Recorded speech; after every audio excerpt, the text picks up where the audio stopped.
Please stand clear of the door. So that's it for Alicorp Twitch. I hope you guys enjoyed this. If you did, remember to hit the follow button. I think we're at 88 followers right now. We're trying to reach 100 so that we can do a giveaway. Hit the follow button if you're new here, and if you're not, thanks for joining me, fam. You're the best. All the new people that came in, welcome to the family. Life is what you make of it, so make it a good one. I will see you all in the audience. Take care.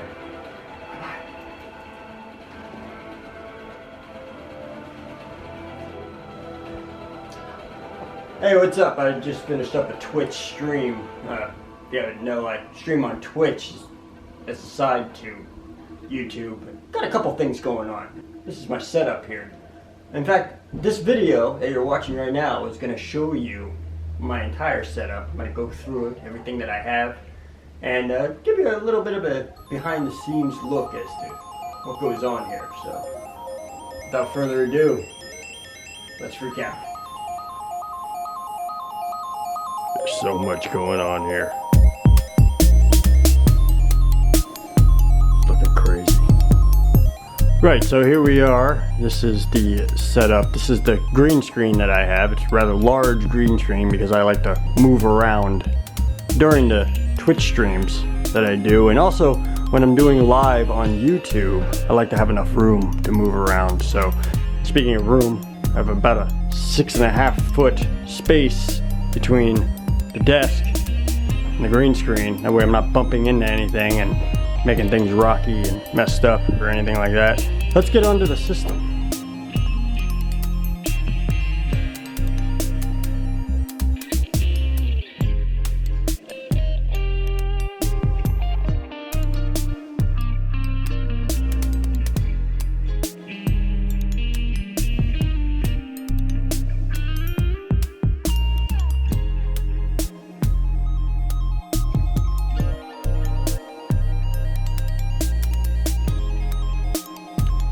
So here's the system that I was talking about here. This is a Dell i7 6700 series.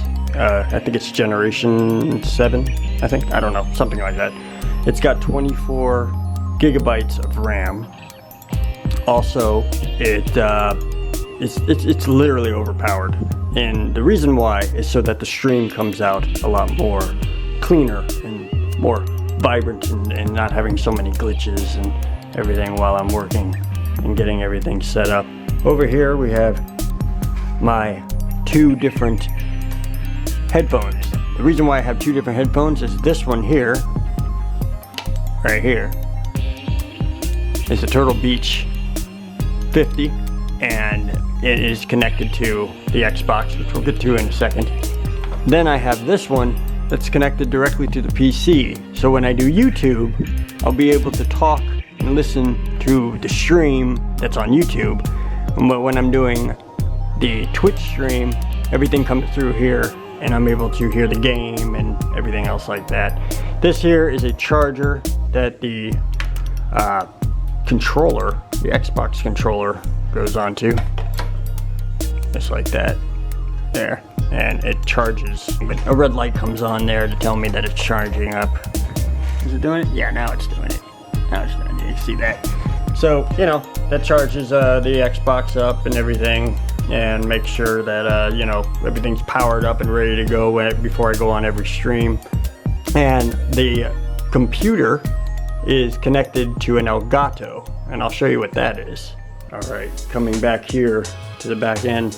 This is an Elgato HD60S. I don't really need 4K because I don't broadcast in 4K, so I don't have the brand new one that just came out that's able to do 4K and stuff. But yeah, this is what basically makes everything happen as far as a Twitch stream goes, because it powers the video game, the Xbox, and connects it to the PC so that the PC knows what's going on and all that.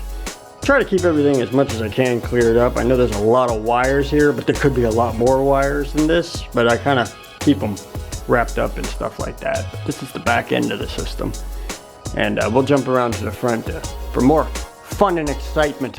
Alright, so this is the Xbox system. It's the Xbox One S. I didn't get an X because then, like I said, I really don't need 4K, don't need any of that, so this is perfectly fine, and running it, I always try to go efficiently, you know, not try to go over the top. So even though this system is, yeah, runs everything I need to do, has everything that needs to be set up, and is connected to the Elgato, which is connected to the PC here. And yeah, this, you know, that's how it runs basically. While I'm streaming, I like to put my cell phone here on a tripod. It kind of monitors the Twitch stream and the YouTube stream so that I could see what's going on in real time as far as what you're seeing. As far as this monitors the stream in real time and exactly what I'm doing on Twitch. This is the Twitch Stream Manager, and this is also my first monitor that I'm going to be showing. It's a regular CRT monitor. I'm going to upgrade to a HD LED like I have on this side over here. We'll get to that in a second, but this is basically just to monitor the Twitch stream or the YouTube connection that I have, you know, the creator outlet, if you will, of what's going on and when I'm putting it together. And over here we have the monster.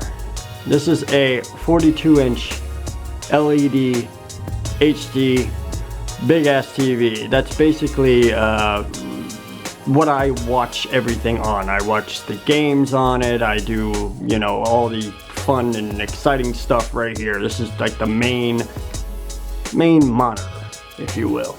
He's a scary looking guy, isn't he? Just to make sure that I have everything in order as it's going.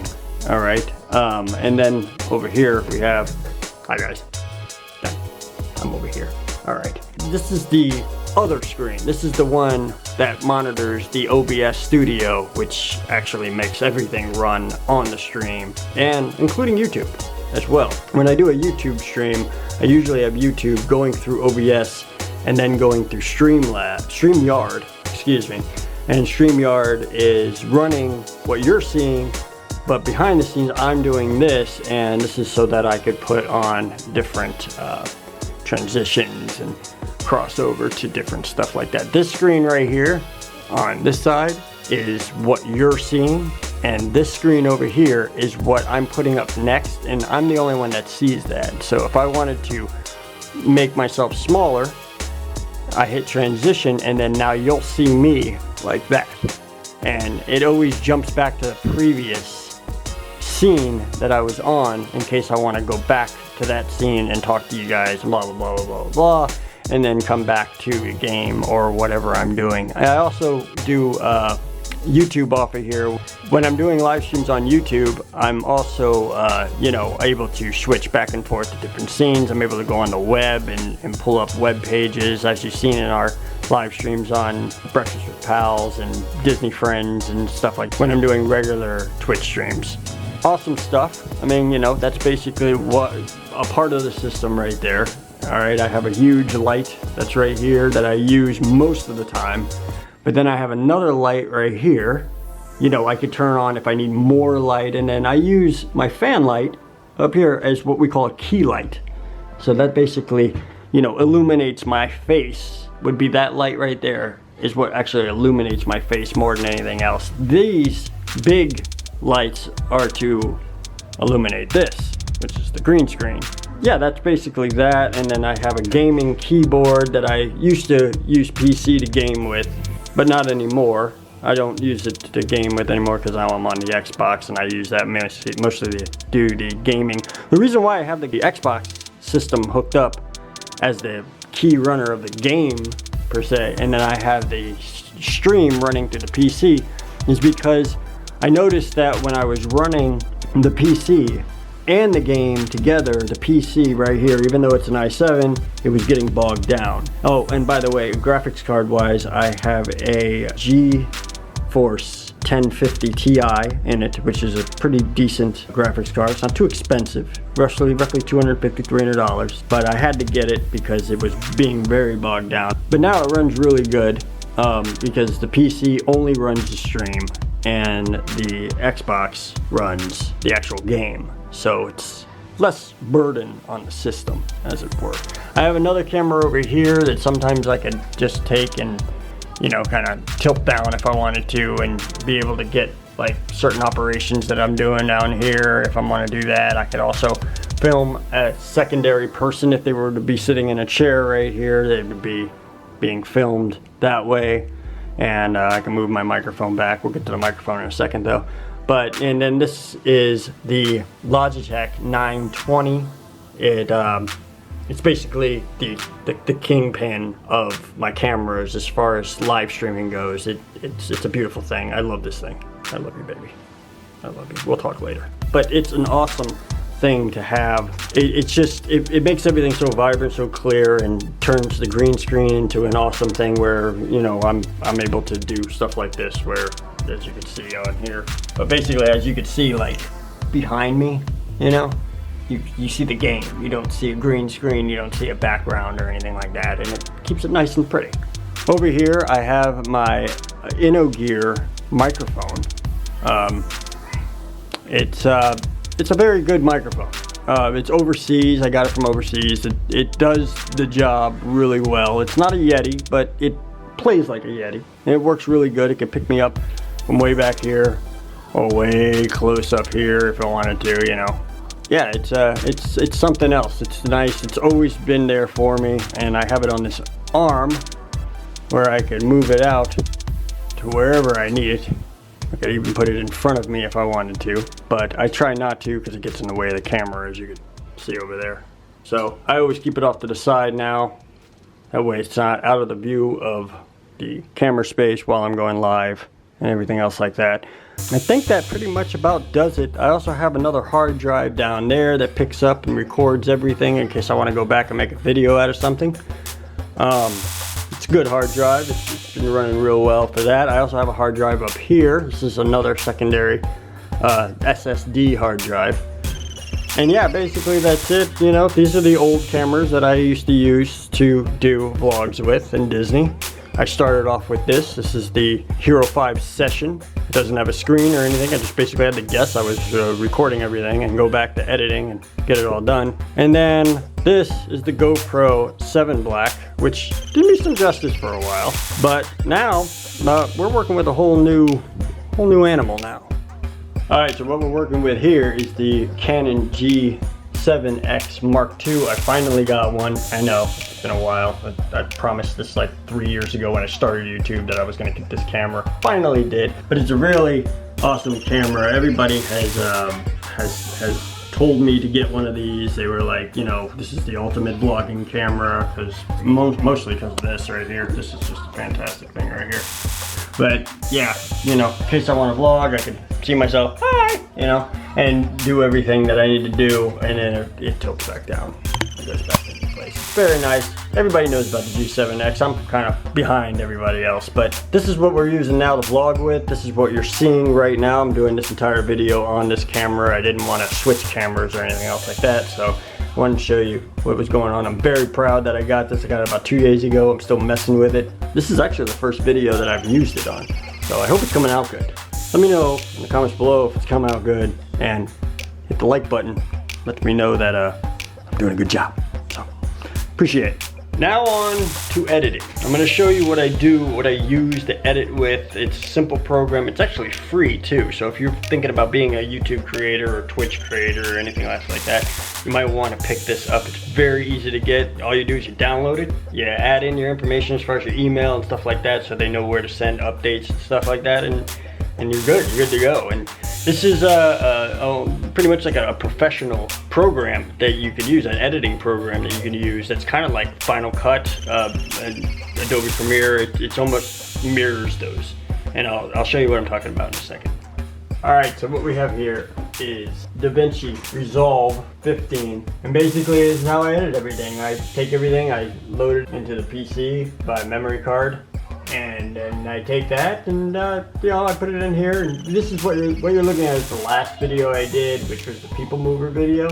Take all the editing and I put it together, and the way I do that is a timeline down here, as you can see. This is the timeline, put all the clips in, do transitions over so that it can flow nicely like that, just like that, and hook it up. This screen right here basically shows me all my clips that I'm using. I could switch from any of the clips that are over here that are loaded in, drag them down here, pop them in. I don't really want to mess with this timeline too much though, but just to show you, you know. And then it comes over here to this side, and then you can put different transitions in. This is my old transition. Now I actually, or my old like button and subscribe button. When I put that in, basically does this right here, or pops, and then the next one comes up, click, click. But now I have new ones, which you've seen on the live streams, which I'll be utilizing for this one. You'll see it pop up when I get to that point in the video. And yeah, I'm very proud of those. I actually made some customized like button and subscribe buttons to pop up when I'm talking about it. Give it a little bit more flavor. This was a screen for, this is basically, you know, this long section right here is basically for the end screen, which you'll be seeing videos pop up and the subscribe button pop up. The actual subscribe button that you click to subscribe to the channel through. And I basically do the same thing for Twitch. And then I'm gonna be famous on them YouTube. of course we got that going on at the end. And as far as the beginning, I've changed the beginnings a little bit, as you noticed in the previous videos. The new change is basically Please stand clear of the doors. having that in. And we go right into the video from that point on. And this is where I basically do the introduction, just like you saw in this video. I mean, it's the exact same thing. This is how I put it together.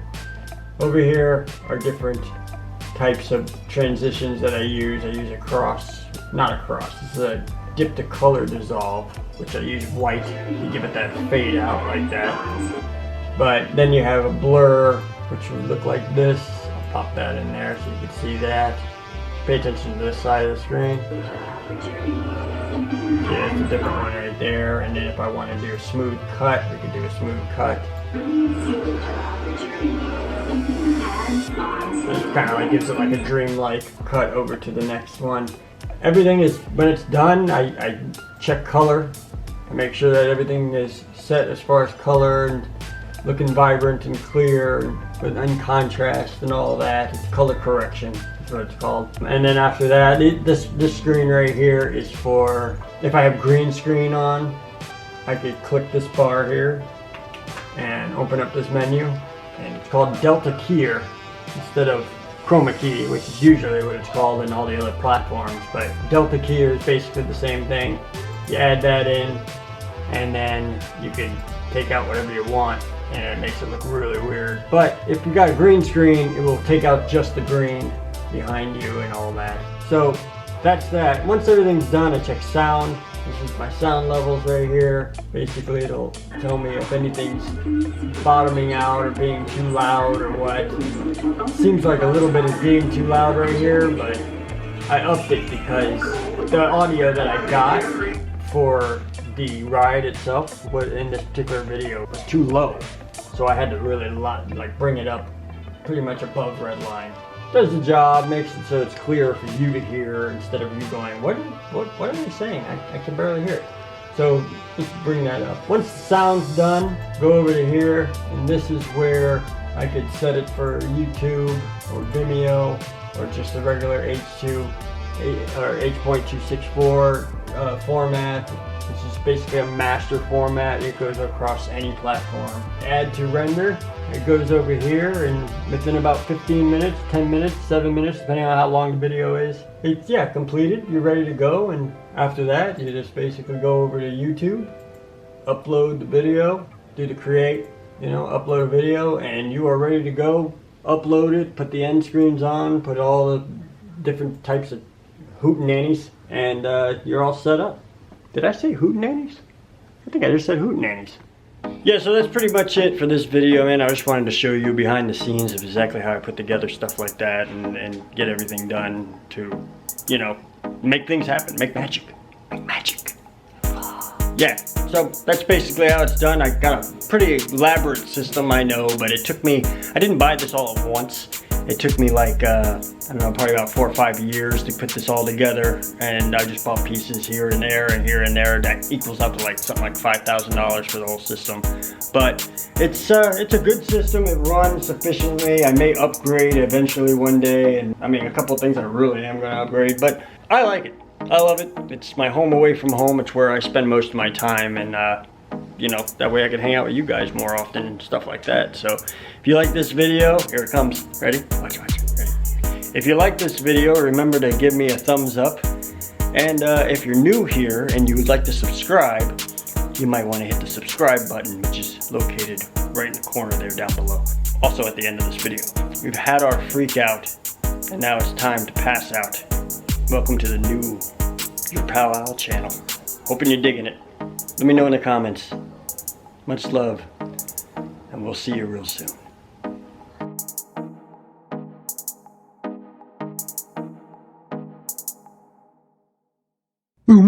I'm gonna be famous on them YouTubes.